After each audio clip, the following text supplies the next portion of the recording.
anatembea, lakini akafika mahali miguu ikaanza kudhoofika. Nikajaribu kupeleka hospitali afanyiwe test, hakuna madawa nilipewa. Wakafanya scan ya memory, wakaniambia mtoto ako sawa. Wakafanya ENT, mtoto alikuwa sawa. Wakafanya hearing assessment, mtoto alikuwa sawa. So nimeishi na huyo mtoto hivyo, kwa maana hakuna dawa alikuwa anapewa kwa hospitali. Nimekaa naye kwa nyumba, mwenyewe namshughulikia hivyo tu. Lakini ile wakati mainisi hapa Dina na Karo. So amekuwa hiyo miaka yote atembei. Hapo tu unambeba, unamweka hapa, unamchukua, unamweka pale. Kabisa. Since aache kutembea 3.5 years.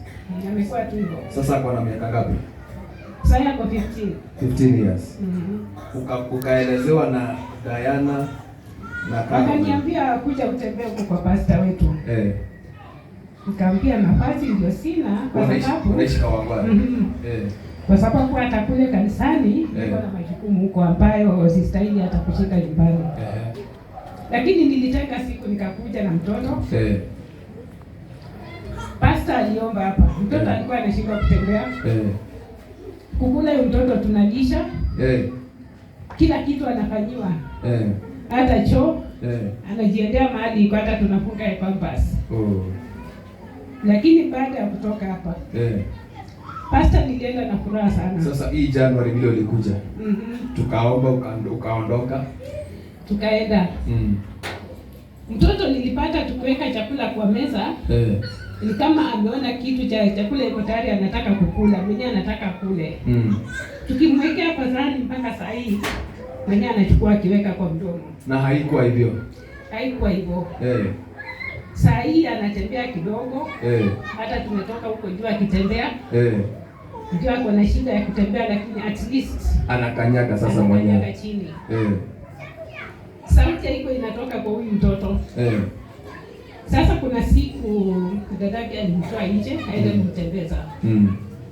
Kukanyaga hapo nje. Sijui mtoto aliona nini.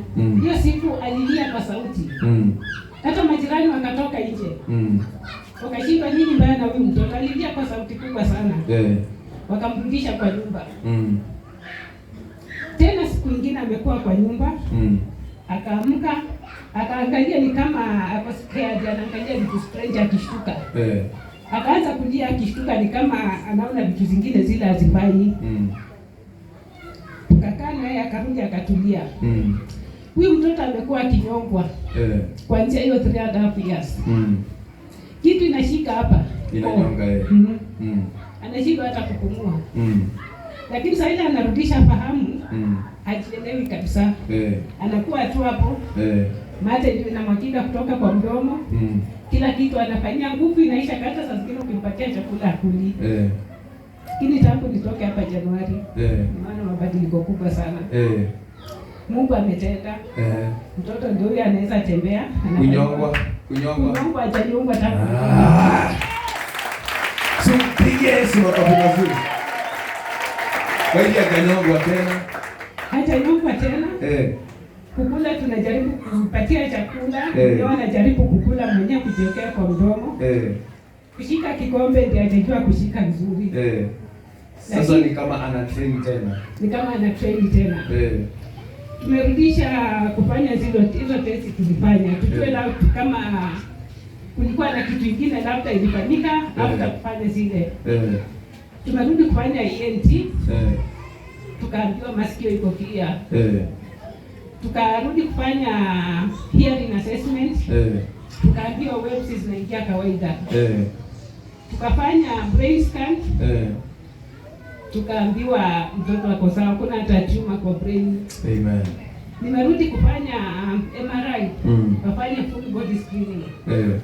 Nikamwambia mtoto ana shida yetu kwa mwili yako sawa. Sasa ile kitu iko na shida, kwa nini hawezi kuongea? Sababu masikio iko sawa. Masikio inasikia. Brain wanasema iko sawa. Waves wanasema ziko sawa. Sasa hapo kashetani kameshika ulimi. Sasa hapo tutakang'oa leo. Kama kalima leo kamilu. Kuja Mungu amshe. Wacha tuone sasa. Wacha tuone practical. Kuja. Wacha kuja mwenyewe. Amechoka na stretch. Oh yes. Yaani hata kusimama hivi ilikuwa shida. Kwa shida. Kuja baba. Oh. Haleluya, tutaimba. Haleluya. Aya.